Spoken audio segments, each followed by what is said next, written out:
मेरा नाम कुणाल है और फिर से मैं एक नए वीडियो के साथ आप लोग का स्वागत करता हूं। और अभी मैं जस्ट ड्यूटी से आ रहा हूं अपना ऑफिस से, तो मैं सोचा पोस्ट प्रेफरेंस का बोला हूँ वीडियो तो मैं अपलोड कर देता हूं। तो बिना किसी देरी के चलिए शुरू करते हैं। और आपको पोस्ट प्रेफरेंस से पहले कुछ चीज़ों को जान लेना ज़रूरी है, तो मैं चाहूँगा कि वीडियो शॉर्ट में बने ताकि आप लोग को भी कोई दिक्कत ना हो देखने में। और अगर थोड़ा सा लॉन्ग वीडियो भी चला गया तो प्लीज़ कॉर्पोरेट कीजिएगा। और मैं ट्राई करूँगा कि सारा कुछ एक वीडियो में बता दूँ। और अगर फिर भी किसी का कुछ डाउट होगा तो मुझे प्लीज़ कमेंट कर दें, और मुझे टाइम मिलेगा तो मैं ज़रूर उसका आंसर दूंगा, या फिर नेक्स्ट वीडियो में उसका आंसर मैं देने का पूरा ट्राई करूँगा। तो चलिए चलते हैं, देखते हैं क्या क्या है इसमें और कौन सा पोस्ट आपके लिए सही रहेगा। तो चलते हैं, शुरुआत करते हैं। और उससे पहले कुछ चीज़ें जान लेना ज़रूरी है। तो CN03/2024 जो नोटिफिकेशन आया है रेलवे की तरफ से, और इसका जो ओपनिंग डेट है वो 30 जुलाई से यानी कल से ओपन हो जाएगा फॉर्म फिलिंग का। और जो क्लोजिंग डेट है 29 अगस्त तक है, और 30 से 8 सितंबर तक आप करेक्शन कर सकते हैं कुछ भी। और आरआरबी चेंज नहीं कर सकते हैं, जैसे कि लिखा हुआ आरआरबी चेंज नहीं कर सकते हैं, और आप अकाउंट क्रिएट नहीं कर सकते हैं। बाकी सब आपका जो भी अगर फॉर्म में कुछ दिक्कत होगा वो आप करेक्ट कर सकते हैं। तो जो वैकेंसी निकला हुआ है, फर्स्ट तो एक केमिकल सुपरवाइज़र और मेटलर्जिकल सुपरवाइज़र, और दूसरा junior engineer depot material superintendent and chemical and metallurgical assistant के लिए निकला हुआ है। तो जो केमिकल सुपरवाइजर है वो लेवल 7 का पोस्ट निकला हुआ है, और जो जूनियर इंजीनियर DMS और CMA जो है वो लेवल 6 का पोस्ट है। तो इसका बेसिक जो होता है लेवल 7 का वो 44,900 है, और इसका एज क्राइटेरिया है 18 से 36 ईयर्स जो इन बिटवीन। और सिर्फ गोरखपुर आरआरबी गोरखपुर में ही ये 17 सीट के लिए निकला हुआ है, तो उस हिसाब से आप देख लीजिएगा। और एज रिलैक्सेशन एज पर जो गवर्नमेंट रूल्स है उसके हिसाब से ये एज रिलैक्सेशन भी मिल जाएगा, तो वो एक बार देख लीजिएगा। और जो जूनियर इंजीनियर लेवल 6 का जॉब है, और इसका इनिशियल पे 35,400 है। और क्या क्या मिलता है, ट्रेनिंग में कितना मिलता है, और ट्रेनिंग के बाद कितना मिलता है, SSC कब बनेंगे, ये सब मैं एक सेपरेट वीडियो में बना दूंगा। ये यहाँ पे बताऊंगा तो फिर वीडियो लंबा हो जाएगा। और सेम इसके लिए भी एज क्राइटेरिया वही है 18 से 36 ईयर्स, और इसका पोस्ट है 7934 7,934 पोस्ट इसके लिए है। तो इसमें इंक्लूड है सब मैकेनिकल, सिविल, इलेक्ट्रिकल, इलेक्ट्रॉनिक्स सारा मिला के 7,934 पोस्ट के लिए ये वैकेंसी निकला हुआ है। तो चलते हैं, जो हम लोग का दूसरा चीज़ पे देखना है। तो ये जो एग्ज़ाम होगा वो कितना ग्रुप में होगा वो देख लेते हैं। तो एग्ज़ाम 6 ग्रुप में होगा टोटल। एक मैकेनिकल एंड अलाइड इंजीनियरिंग, एक electrical allied engineering and electronics allied engineering, civil and allied engineering, CMA का अलग ग्रुप होगा, और केमिकल एंड मेटलर्जिकल का अलग ग्रुप होगा। तो मैकेनिकल में कौन सा आ जाएगा, mechanical, production engineer, automatic, manufacturing, mechatronics, industrial, machining, tools and machining, tools and die making, और इन सब का कॉम्बिनेशन में से कोई भी अलग स्ट्रीम हो तो वो मैकेनिकल से अप्लाई करेंगे। और उनका जो भी है वो मैकेनिकल का जो सिलेबस होगा आरआरबी के नोटिफिकेशन में, वो यही सिलेबस फॉलो करेंगे ये सारा जो भी डिसिप्लिन के स्टूडेंट्स हैं। और इलेक्ट्रिकल के लिए इलेक्ट्रिकल इंजीनियरिंग या कॉम्बिनेशन ऑफ इलेक्ट्रिकल इंजीनियरिंग। तीसरा है एक इलेक्ट्रॉनिक्स एंड अलाइड इंजीनियरिंग, जो कौन सा लोग exam electronics and allied engineering के लिए कौन सा ब्रांच दे सकते हैं। इलेक्ट्रॉनिक्स हो गया, इंस्ट्रूमेंटेशन एंड कंट्रोल इंजीनियरिंग हो गया, communication engineering, computer science and engineering, computer engineering, computer science, information technology, और इसका जो भी कॉम्बिनेशन होगा वो एलिजिबल होंगे। और सिविल के लिए सिविल वाले होंगे, BSc जो 3 इयर्स सिविल में किए हैं वो एलिजिबल होंगे। और CMA पोस्ट के लिए BSc केमिस्ट्री और फिजिक्स से जो किए होंगे बेसिक साइंस, तो वो एलिजिबल हैं। और जो केमिकल एंड मेटलर्जिकल के लिए पोस्ट के लिए जो 17 पोस्ट है वो उसके लिए डिग्री चाहिए। जो डिप्लोमा वाले एलिजिबल नहीं है, डिग्री वाले एलिजिबल हैं, क्योंकि लेवल 7 का पोस्ट है ये। तो इसके लिए डिग्री ही चाहिए। तो केमिकल टेक्नोलॉजी में डिग्री चाहिए, जिसमें पेट्रोलियम हो गया, पेंट एंड कोरोजन हो गया, पॉलीमर्स हो गया, और उसके साथ कंप्यूटर का थोड़ा बहुत नॉलेज होना चाहिए। और जो मेटलर्जिकल वाला जो पोस्ट है उसके लिए मेटलर्जिकल इंजीनियरिंग में होना चाहिए इंजीनियरिंग डिग्री, और कंप्यूटर का साथ ही कंप्यूटर का नॉलेज भी होना चाहिए। तो चलते हैं सेकंड नेक्स्ट थिंग पे चलते हैं। और नेक्स्ट है आपका मेडिकल स्टैंडर्ड। मेडिकल स्टैंडर्ड क्या होना चाहिए वो मैं बता देता हूँ। ये एक पोस्ट सेलेक्ट के लिए पोस्ट जो सेलेक्ट करेंगे आप लोग, तो इसमें बहुत ही इम्पोर्टेंट टॉपिक है जो मेडिकल कैटेगरी क्या होना चाहिए। तो चार कैटेगरी हैं, A3, B1, B2 और C1। तो मैं एक एक करके सारा को बता देता हूँ क्या क्या चाहिए इसमें। तो A3 कैटेगरी जो होता है, टॉप कैटेगरी है A3। तो इसमें 6/9 और 6/9 विद और विदाउट ग्लासेस, मतलब कि ग्लास से भी आपका चश्मा और विदाउट चश्मा भी आप ये मेडिकल में जाएंगे तो पढ़ सकते हैं। वो जो चार्ट रहता है उसमें, और आपका जो पावर ऑफ लेंस, जो आपका चश्मा का पावर होना चाहिए, उसको डायप्टर में आता है उसका पावर ऑफ लेंस, जो हम लोग डायप्टर में लेते हैं। तो उसको 2D से ज़्यादा नहीं होना चाहिए।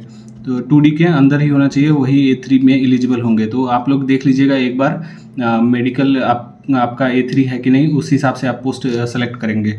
और इसमें सेकंड है नियर विजन, जो देखते हैं पास में 25 सेंटीमीटर के आसपास, तो वहाँ पे आपको पढ़ सकते हैं कि नहीं विद और विदाउट ग्लासेस।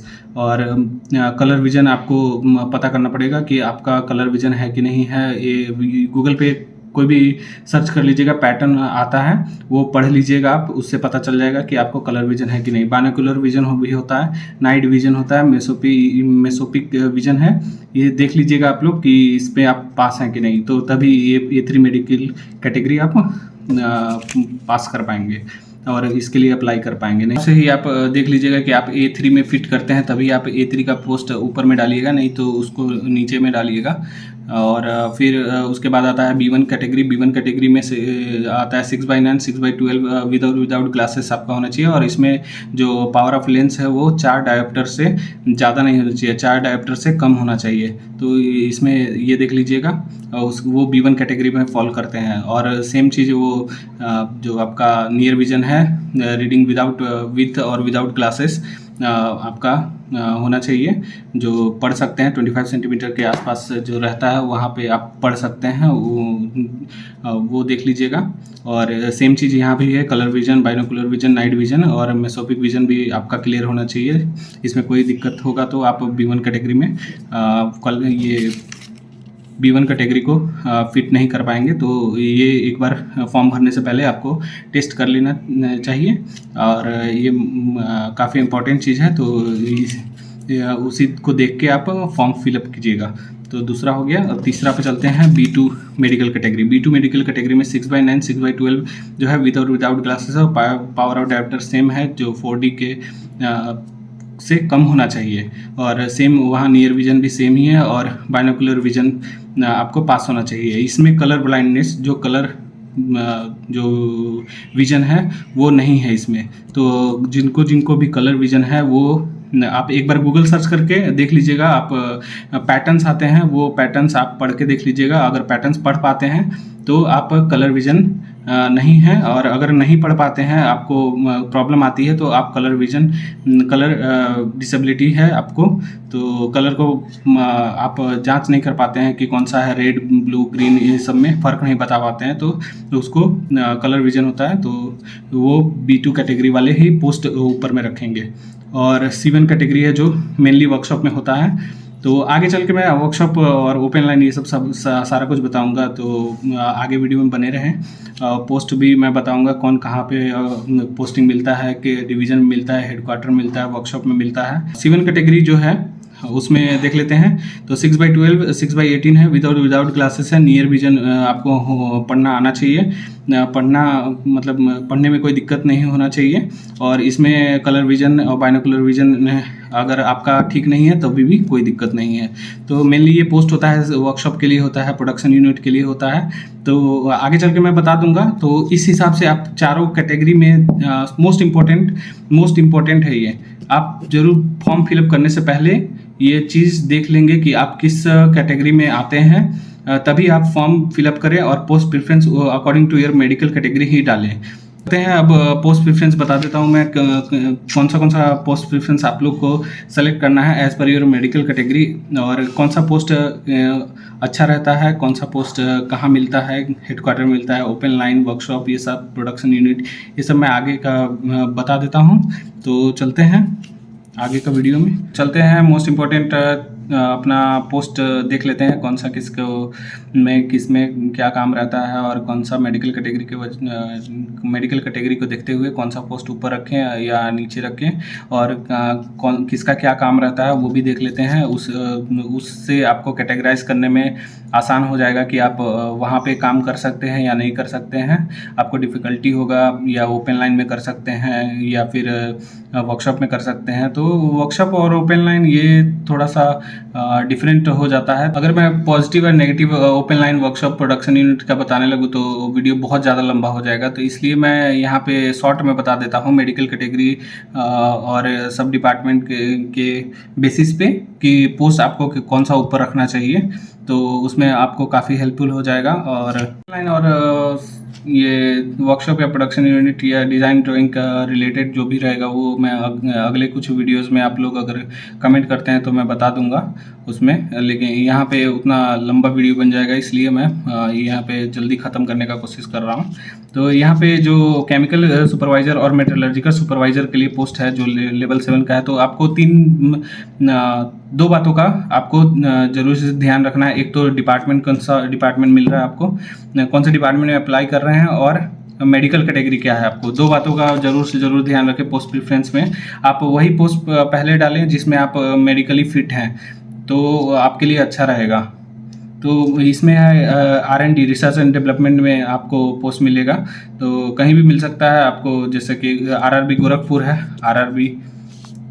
RRB गोरखपुर में ही है ये दोनों पोस्ट, तो आपको RRB गोरखपुर में डिवीज़न में भी मिल सकता है। मेनली यहाँ क्या बोलते हैं कि मेनली यहाँ पे जो लैब वैब होते हैं वो रेलवे के, वहीं पे आपको ये पोस्ट दोनों मिलेंगे, तो हेडक्वार्टर ये सब में ही मिलेंगे, और कोई डिवीज़न में होगा तो मेन जगह पे ही मिलता है। तो आप देख सकते हैं आपको इसमें तो क्या ही चूज करना है। तो चलते हैं इलेक्ट्रिकल का देख लेते हैं। इलेक्ट्रिकल वाले जो एलिजिबल हैं तो आप पहले तो मेडिकल कैटेगरी अपना देख लीजिएगा, और जो सब डिपार्टमेंट है कहाँ पे डिपार्टमेंट में पोस्टिंग होगा उसमें देख लीजिएगा। तो आपका एक जो पोस्ट है वो design drawing, production unit and research and development है।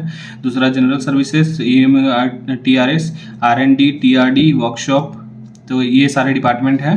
तो आप लोग को एक आइडिया दे देता हूँ, जो मेडिकल कैटेगरी भी आप लोग देख लीजिएगा कि इसमें जनरल सर्विसेज में B1 है, EMU TRS में A3 है, R&D में B2 है, TRD में A3 है, वर्कशॉप के लिए C1 है। तो वर्कशॉप मेनली काम थोड़ा सा कम रहता है, और आपका क्या बोलते हैं कि जो शिफ्ट है, शिफ्ट में वर्किंग होता है और मेनली डे में ही वर्किंग होता है। तो बेस्ट है वर्कशॉप। पहले आप देख लें कि क्विज जोन में फॉर्म फिलअप कर रहे हैं और वर्कशॉप वहाँ पे कितना है और कितना वैकेंसी है वहाँ पे। और TRD डिपार्टमेंट होता है जो उसमें A3 मेडिकल कैटेगरी है, क्योंकि ओपन लाइन का है। TRD में तो ट्रैक्शन डिस्ट्रीब्यूशन, जो आपने लाइन देखे होंगे ऊपर ओवरहेड लाइन जो जिससे ट्रेन चलती है, तो उसका मेंटेनेंस होता है। ओवरहेड इक्विपमेंट्स उसको बोलते हैं, जो तार बिछी होती है ऊपर में जो ट्रैक्स के ऊपर, जिससे टच करके जो भी आपका ट्रेन है वो मूव करता है, तो वो डिपार्टमेंट है इलेक्ट्रिकल का TRD। रिसर्च एंड डेवलपमेंट आपको पता ही होगा, B2 उसका कैटेगरी है, रिसर्च एंड डेवलपमेंट में होगा। EMU TRS हो गया, ये भी ओपन लाइन का है। EMU जो ट्रेन्स होते हैं उसी में आपको मिलेगा ये पोस्ट।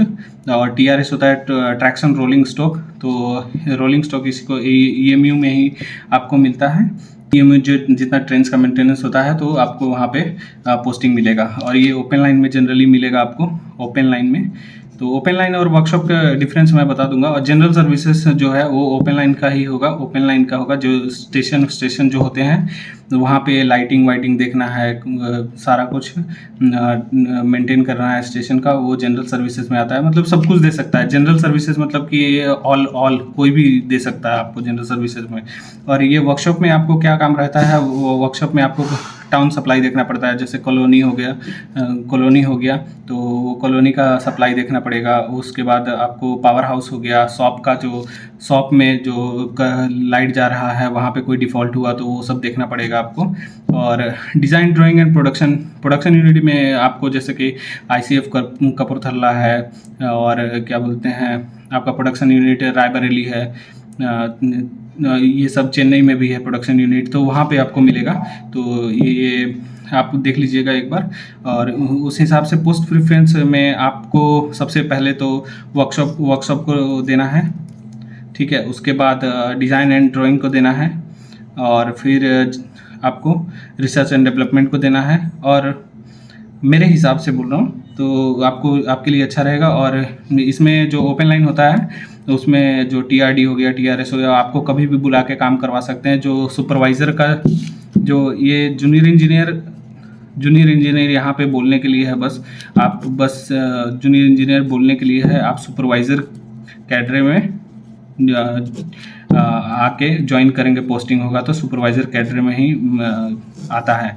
तो ये सब सारे पोस्ट को एक जो सुपरवाइज़र कैडर है उसमें आता है। इस SSC JEE ये सब सुपरवाइज़र कैडर में पोस्ट आता है। और मैं बता दूं कट ऑफ जो जाता है वो डिज़ाइन ड्राइंग का सबसे फर्स्ट में रहता है, उसके बाद सेकंड में वर्कशॉप रहता है, थर्ड में जनरल सर्विसेज मान लीजिए, उसके बाद TRD हो गया फोर्थ में।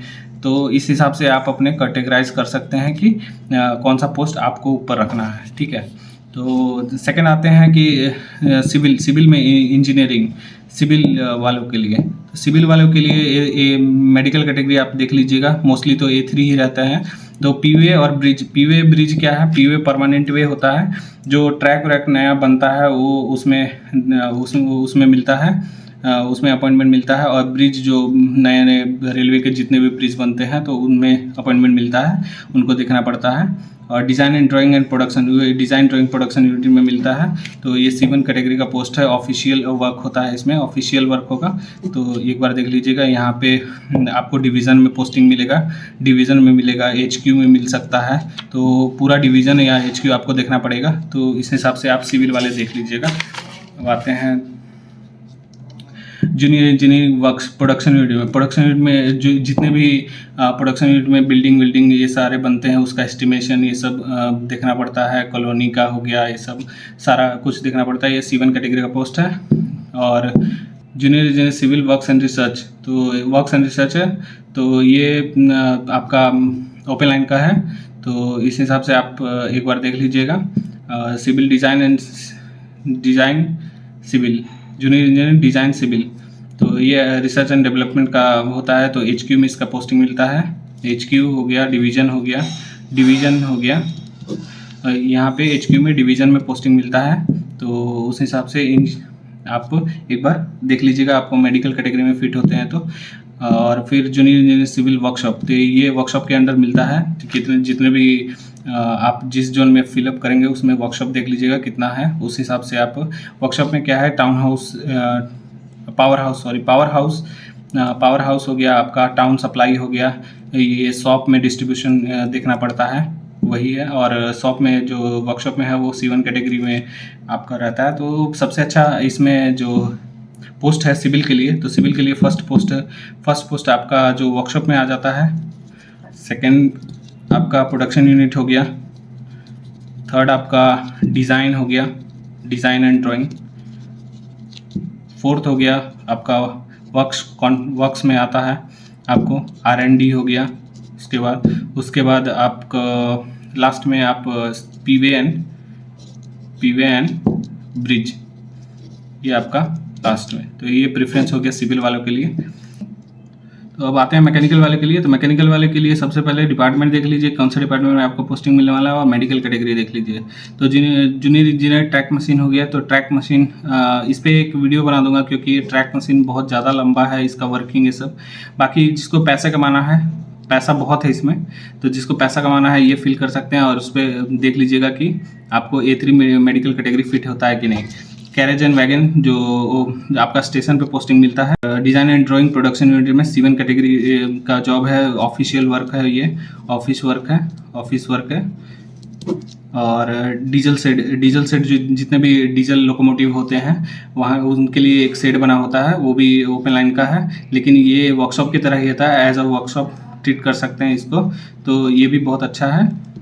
पावर स्टेशन पे मिलेगा आपको, जो जूनियर इंजीनियर मैकेनिकल पावर है वो स्टेशन पे पोस्टिंग मिलेगा आपको, और उसके लिए A3 मेडिकल कैटेगरी है। प्रोडक्शन यूनिट हो गया, प्रोडक्शन यूनिट जैसे ICF कपूरथला हो गया, आपको चेन्नई हो गया, रायबरेली में हो गया, प्रोडक्शन यूनिट है, तो उसमें C1 मेडिकल कैटेगरी है। और ये आपको क्या बोलते हैं, सुपरवाइज़र का पोस्ट मिलेगा यहाँ पे। Junior engineer research and development जो होता है, मान लीजिए RDSO में पोस्ट है, तो वहाँ के लिए हो जाएगा। तो ऑफिशियल वर्क होता है ये। और ये जूनियर इंजीनियर मैकेनिकल डिज़ाइन, ये भी रिसर्च एंड डेवलपमेंट वाला है, डिज़ाइन का पोस्ट है ये। तो B2 कैटेगरी है, ये आपको डिवीज़न में मिलेगा, कोई सा भी HQ में मिलेगा, क्योंकि ये वर्कशॉप का पोस्ट नहीं है। और तो मैकेनिकल वाले के लिए मैं बता देता हूँ। मैकेनिकल वाले के लिए सबसे पहले आपका प्रेफरेंस रहेगा, अगर पैसा कमाना है तो ट्रैक मशीन ठीक है, बट सबसे पहले वर्कशॉप आप ऊपर रखिएगा। उसके बाद प्रोडक्शन यूनिट, उसके बाद ट्रैक मशीन, क्योंकि पोस्ट ज़्यादा रहते हैं ट्रैक मशीन में, तो आप ट्रैक मशीन को इग्नोर नहीं कीजिएगा। तो ट्रैक मशीन थर्ड में, फोर्थ में CNW का पोस्ट है, वो मेनली स्टेशन पे होता है, जिसमें ट्रेन का जो मेंटेनेंस होता है और साफ़ सफाई होता है। और पावर जो है स्टेशन का होता है पोस्ट, ये भी इसमें डिटेल में मैं बाद में बता दूंगा। और डीजल सेट का होता है, जो भी लोकोमोटिव डीजल वाले होते हैं वो डीजल सेट में POH होता है उनका, तो डीजल सेट वाले भी देख सकते हैं। B1 कैटेगरी का मेडिकल होता है, क्योंकि B1 कैटेगरी इसलिए होता है, या एज ए वर्कशॉप ही होता है, कहीं पे एक जगह पोस्टिंग मिल गया तो आपको एक ही जगह मिलेगा वही डीजल सेट में। तो इसलिए ये डीजल सेट में B1 कैटेगरी होता है, क्योंकि आपको कहीं डीजल लोकोमोटिव ख़राब हो गया तो वहाँ पे भी जाके आपको अटेंड करना पड़ेगा, इसलिए B1 कैटेगरी का होता है रिक्वायरमेंट। और वो मैकेनिकल वर्कशॉप सबसे अच्छा पोस्ट, ये junior engineer diesel electric workshop में मिलता है उसको पोस्ट, तो C1 कैटेगरी उसके लिए होता है। और जनरली कोई भी ऑफिशियल जो रिसर्च एंड डेवलपमेंट हो गया, R&D हो गया, आपका डिज़ाइन ड्राइंग हो गया, वो ऑफिस वर्क होता है। बाकी सुपरवाइज़र कैटेगरी का जॉब होता है, जिसमें आपको सुपरविज़न करना होता है। तो SNT के लिए जो पोस्ट है, वो इतना सारा पोस्ट जो है वो SNT के लिए, सिग्नल एंड टेलीकम्युनिकेशन। तो सेम वहाँ पे भी अगर आप स्टेशन पे रहेंगे तो आपको वर्कलोड थोड़ा ज़्यादा होगा, और वर्कशॉप में आप रहते हैं तो वर्कलोड थोड़ा कम रहता है। तो आप इस हिसाब से डिज़ाइन एंड ड्राइंग फर्स्ट पे डाल सकते हैं, उसके बाद वर्कशॉप डाल सकते हैं, फिर प्रोडक्शन यूनिट हो गया, उसके बाद ये तीनों में से कोई भी डाल दीजिए। और हाँ, एक चीज़ और है, DMS, डिपोट मटेरियल सुपरिटेंडेंट, ये इसके लिए सब लोग ऑल एलिजिबल होते हैं, सिविल जिसने भी ग्रेजुएशन किया हुआ है। तो सबसे अच्छा पोस्ट है, तो मैं बोलूँगा आपको सबसे पहले DMS डालेंगे, उसके बाद ही अपना ब्रांच का कोई भी ब्रांच वाइज पोस्ट डालेंगे। तो सबसे पहले DMS डालेंगे, क्योंकि इसमें एक जगह पे स्टोर में पोस्टिंग मिलती है, वहाँ के स्टोर में। तो सबसे अच्छा पोस्ट है कि ये सुपरवाइज़र कैटेगरी का पोस्ट नहीं है, सुपरवाइज़र का कैटेगरी का पोस्ट सबसे बेकार है। तो सब DMS ही पहले डालेंगे, लेकिन एक बात का ध्यान रख ले कि DMS का जो कट ऑफ जाएगा, मैं आज बोल देता हूँ कि सबसे CBT 1 में सबसे ज़्यादा इसी का कट ऑफ जाएगा, हाई जाएगा, 80 प्लस जाएगा इसका कट ऑफ पोस्ट के लिए, DMS के लिए। तो आप अगर कोई वीक है CBT 1 में, जो नॉन टेक वीक है, बहुत अच्छा पोस्ट है ये DMS लेवल 6 पे। तो जिसका भी नॉन टेक वीक है तो वो बिल्कुल भी DMS ना डालें प्रेफरेंस में, फर्स्ट प्रेफरेंस में। वो आपको जो मैं गाइडेंस दिया हूँ उसके हिसाब से आप डाल दीजिए, ठीक है। तो बहुत ज़्यादा लाइट फ्लक्चुएशन के कारण वीडियो डालने में बहुत देरी हो रहा है, और मैं सारा पोस्ट का एक बार थोड़ा लंबा हो गया वीडियो, बट मैं सारा पोस्ट का एक बार शॉर्ट में बता दिया हूँ। बट लॉन्ग बताने जाऊँगा तो वो 1-2 घंटा का वीडियो बन जाएगा, इसलिए मैं शॉर्ट ही रखने के लिए ट्राई किया हूँ। अगर आपको कुछ पूछना होगा कि ये पर्टिकुलर जो पोस्ट है उसमें क्या वर्क होता है तो वो मैं अलग से बता दूंगा, ठीक है। तो आप लोग पोस्ट देख के ही फॉर्म फिलअप कीजिएगा। थैंक यू, और ज़्यादा से ज़्यादा सब्सक्राइब कीजिए। बहुत अच्छा लगा मुझे जो आप लोग ने 1K सब्सक्राइबर ये विदिन 2 डेज़ ही मुझे करवा दिया। ज़्यादा शेयर कर दे ताकि आप लोग दोस्तों को भी हेल्प मिल जाए। और कुछ भी क्वेरी हो तो मुझे कमेंट करें, मैं उसका जवाब ज़रूर दूंगा। और थैंक यू, ज़्यादा से ज़्यादा कमेंट कर दें, शेयर करें, और कुछ डाउट हो तो पूछें, मैं जवाब ज़रूर दूंगा। Thank you very much. जय हिंद, जय भारत।